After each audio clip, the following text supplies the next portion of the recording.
બનાવવા માટે આપણે પૌવા પલાળી રાખી મૂક્યા છે। પૌવા બનાવવા માટે આપણે બધી વસ્તુ તૈયાર કરી લીધી છે। સિંગ, લીમડો, લીલા મરચાં, ડુંગળી, ટામેટું। હવે આપણે પૌવા બનાવીશું।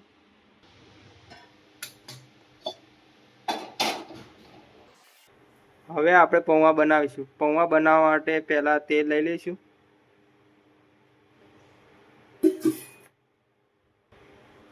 રાઈ,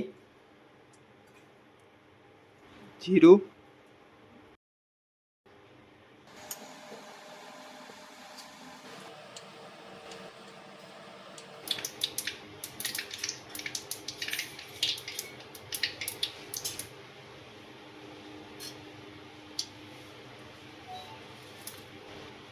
લીમડો અને શિંગદાણા।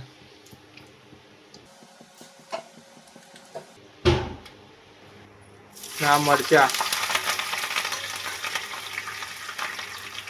ડુંગળી।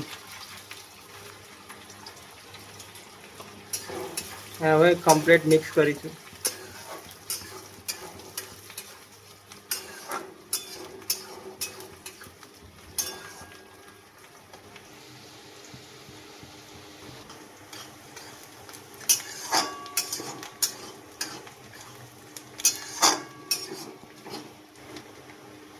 મીઠું, હળદર। હવે ફરીથી મિક્સ કરીશું।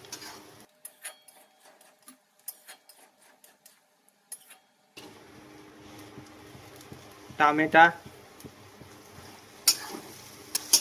હવે ફરીથી મિક્સ કરીશું।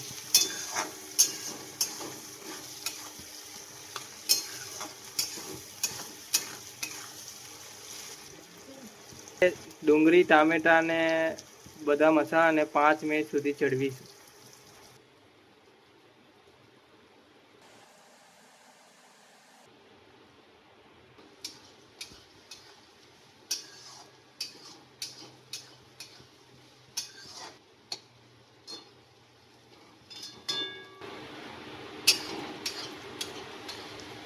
દર 1-2 મિનિટે હલાવતા રહીશું જેથી મસાલો કમ્પ્લીટ ચડી જાય।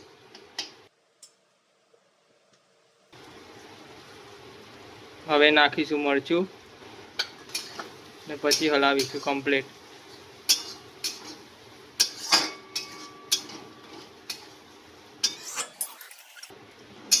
અમે પહેલેથી જ તૈયારી કરી લીધું હતું। લીંબુ અને મોરસનું પાણી જે હલાવીને રાખી મૂકવાનું। હવે નાખીશું લીંબુ અને મોરસનું પાણી।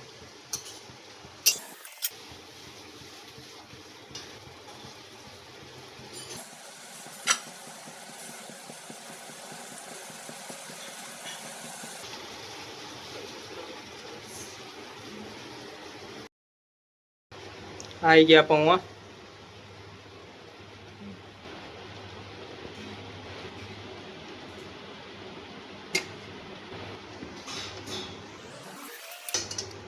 હવે આપણે કમ્પ્લીટ હલાવીશું।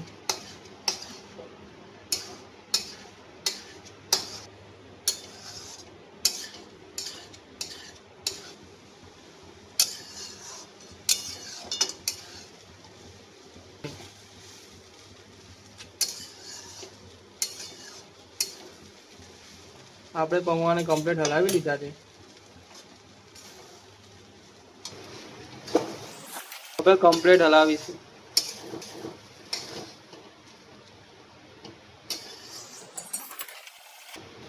પૌવાને હલાવતા રહીશું કારણ કે તે નીચે ચોંટી ના જાય।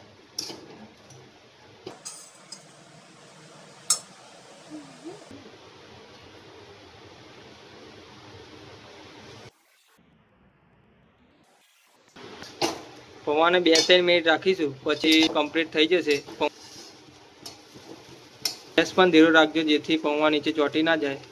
2-3 મિનિટ રેસ્ટ આપીશું પૌવાને ગેસ પર, પછી એ બનીને તૈયાર થઈ જશે। પૌવા થઈ ગયા છે, તમે જોઈ શકો છો।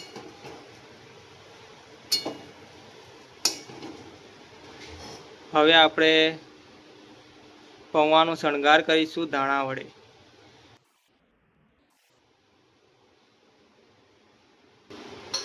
પૌવા બનીને તૈયાર થઈ ગયા છે. હવે નાખીશું ડુંગળી. ડુંગળી આવી ગઈ. આવી ગયું ટામેટું. અને હવે નાખીશું મોરી સેવ. પૌવા બનીને તૈયાર થઈ ગયા છે, તમે જોઈ શકો છો.